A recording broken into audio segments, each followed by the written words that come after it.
You've likely experienced this digital purgatory before.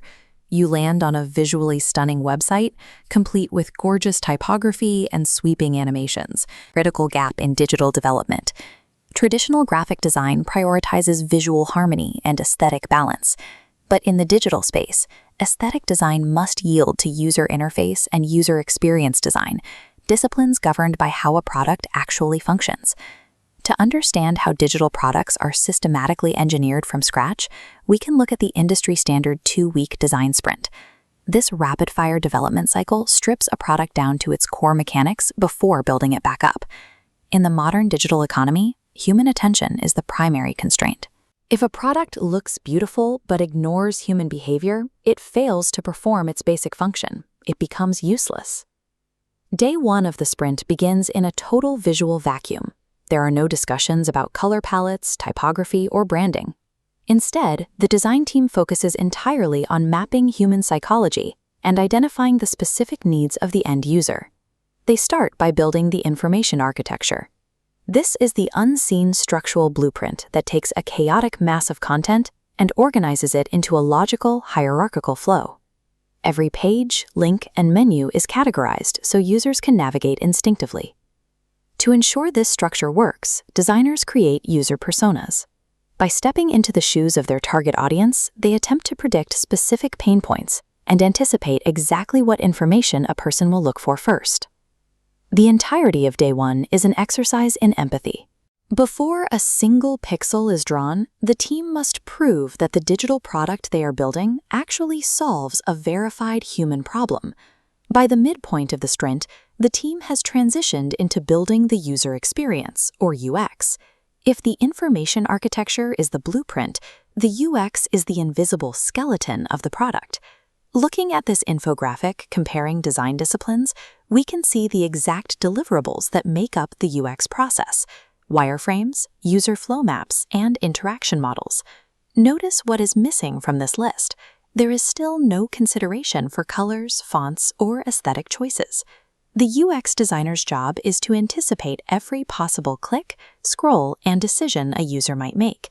They map out the path of least resistance from the moment a person opens the app to their final intended action. A successful UX skeleton relies on anticipating human logic. When complex navigation is rendered completely effortless, the user never even notices the structure guiding them along. As the sprint enters its final days, the user interface, or UI, is finally applied over the UX skeleton. This is the visual skin of the product. UI acts as the visual gateway for the audience. Through careful use of typography, layout, and visual hierarchy, the interface actively communicates the underlying UX logic to the user, telling them exactly where to look and what to click. This methodology section from a recent academic study on digital interfaces shows how modern UI color selection operates. It functions as a calculated psychological tool rather than an artistic preference. Researchers found that pairing dark mode with warm yellowish-gray tints mathematically simulates the effect of wearing blue light filtering glasses. By actively reducing physical eye strain, this specific color combination directly correlates to a measurable increase in user session duration. People stay on the page longer simply because their eyes hurt less. User interface design leverages both aesthetic appeal and biological responses to deliberately capture and then prolong human attention. On Day 12, the team faces the critical milestone of the sprint. The UX logic and the UI visuals converge into a fully interactive, high-fidelity prototype. This day is entirely dedicated to user testing. Designers must take a step back and subject all of their careful assumptions to real, unpredictable human interaction. In the interface study we looked at earlier, researchers asked participants to find random animal names hidden within dense blocks of text. This exercise stress tests the readability of fonts and the effectiveness of visual accent colors while the user is under cognitive pressure. These tests reveal specific points of failure. If the user gets lost navigating between pages, the UX is insufficient. If they experience visual fatigue while scanning the text, the UI requires adjustment. Day 12 moves design away from individual preference. It subjects the product to performance metrics, where user data guides the final refinements.